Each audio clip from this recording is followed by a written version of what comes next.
All right. Well, thank you so much for requesting my lease option agreement, lease option memo. And it's called the lease option memo because it's an abbreviated version of the entire lease option agreement. So really the full set of agreements are a lease to lease a property, the option to buy the property or the option not to buy it, the purchase agreement, and a seller disclosure. And then of course at the end of the point where you find the end tenant buyer that you want to assign the contracts, there'd be an assignment agreement. So this document that you're looking at on the screen here allows you to get an easy yes from a seller. It makes it legal, it makes it binding, it makes the agreement enforceable.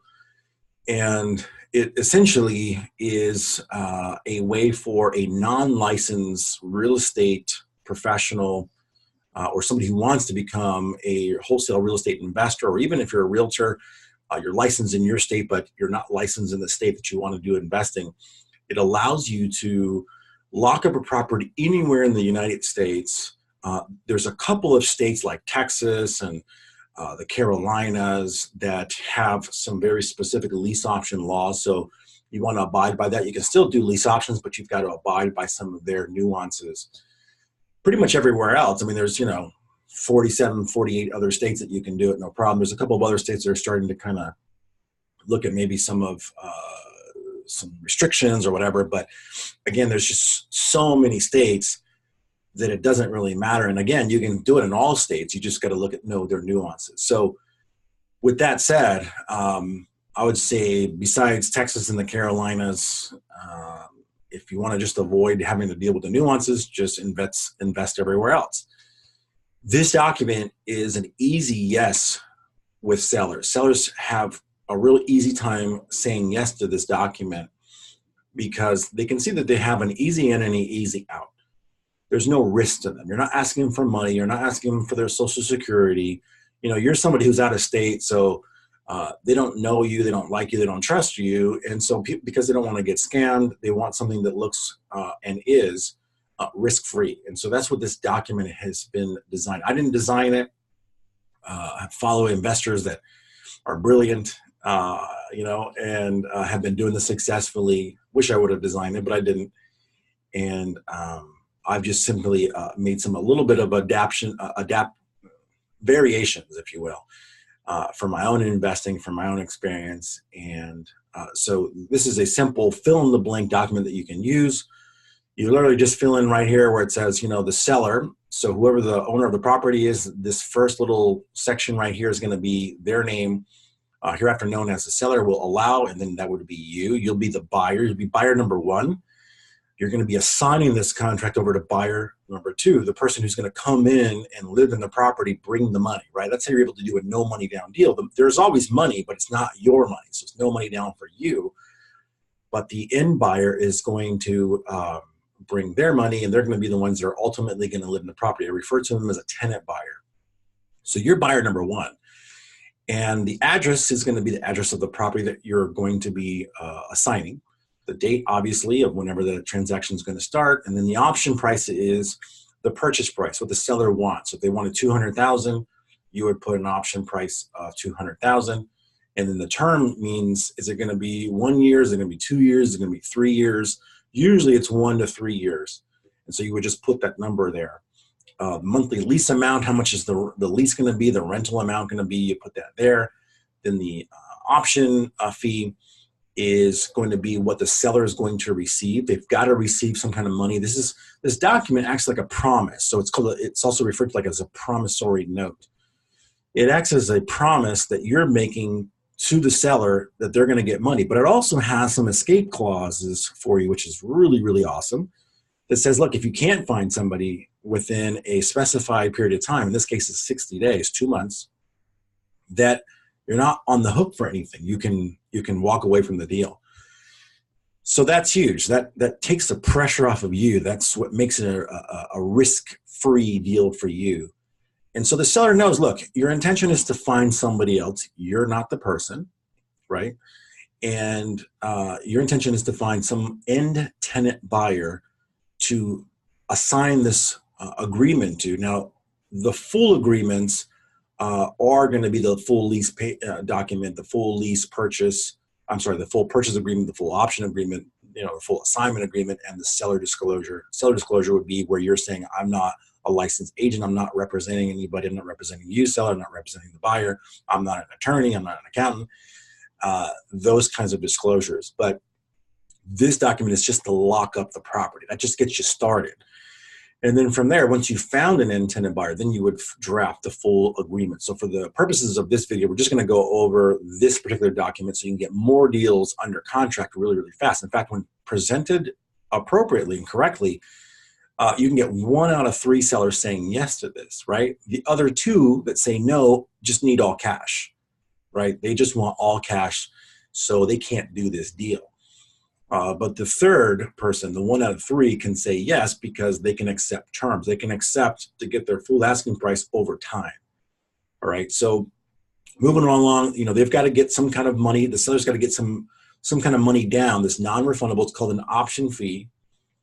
And you can make this promise that they'll get that from this document because you're saying, look, if I'm able to find somebody, they'll give you the money. If I can't, you're not going to get any money. The seller usually is like, okay, cool.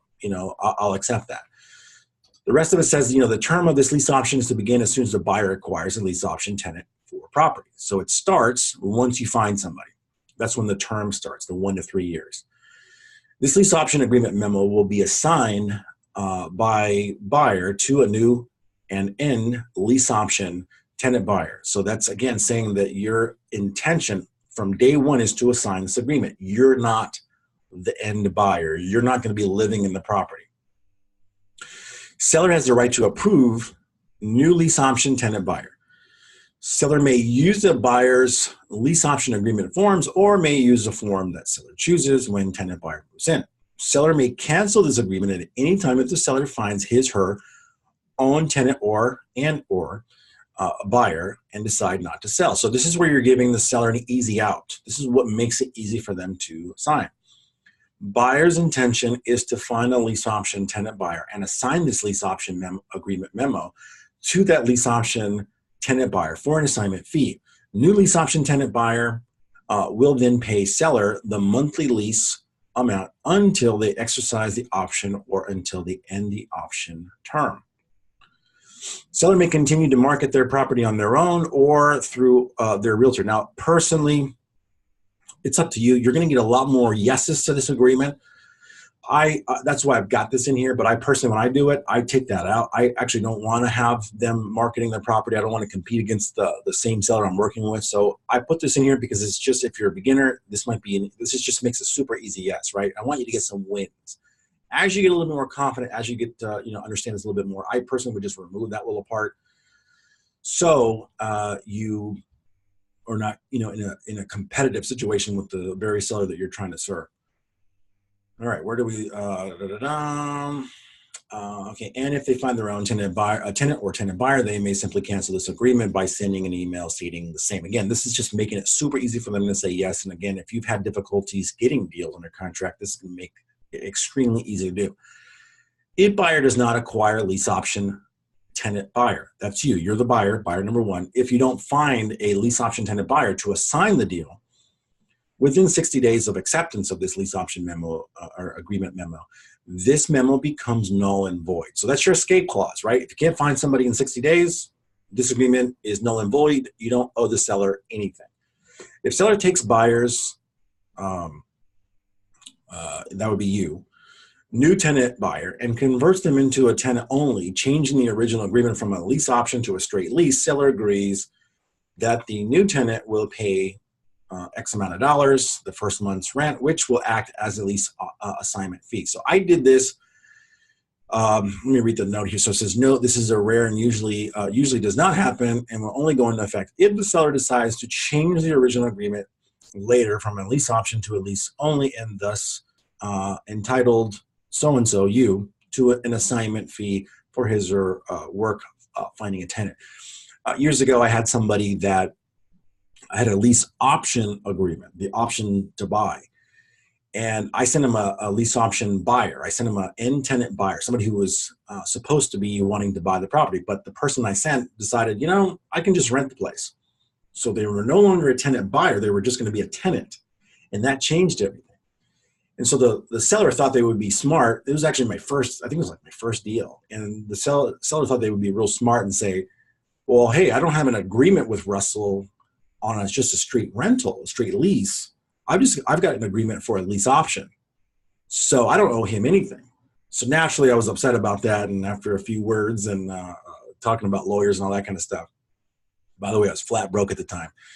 I couldn't afford a lawyer if my life depended on it at that time. But regardless, the seller believed me and accepted the fact that I was owed the first month's rent. So we kind of renegotiated the deal, and I got first month's rent. I got $1,600, but at least I got something versus getting burnt, right? So I implemented that clause in there myself because of that experience. So that'll protect you as well. Okay, important disclosure: buyers blank is the principal in this transaction. So you are a principal in this transaction and is not a licensed real estate agent. So if you are a licensed real estate agent, but you're doing this outside of your state, then you're not a licensed real estate agent in the state that you're doing this in. So this clause would hold true.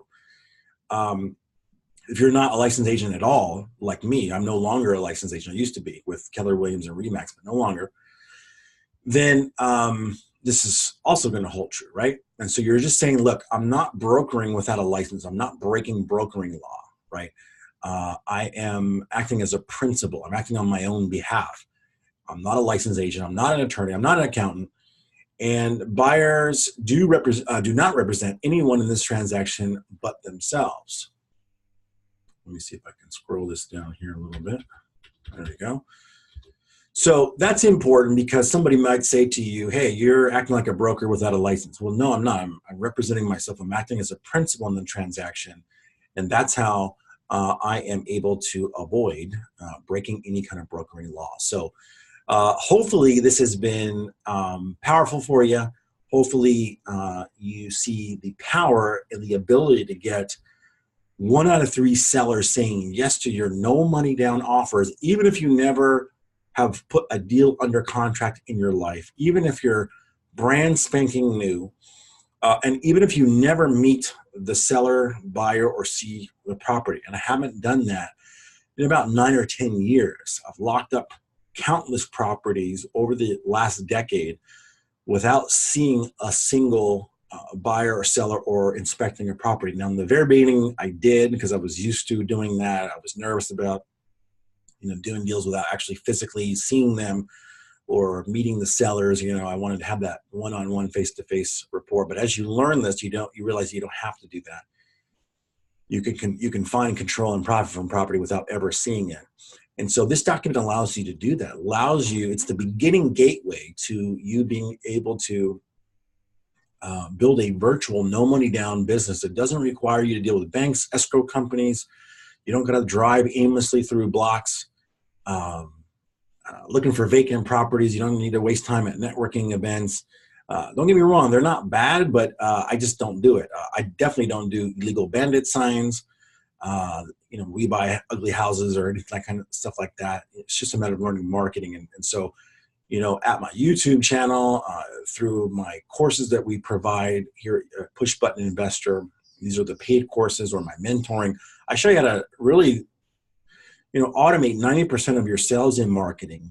Learn some simple marketing strategies that allow you to leverage the internet so that you can enjoy your life, so that you're not always having to do everything face to face. It's hard to scale your business if everything that you do requires you to be there.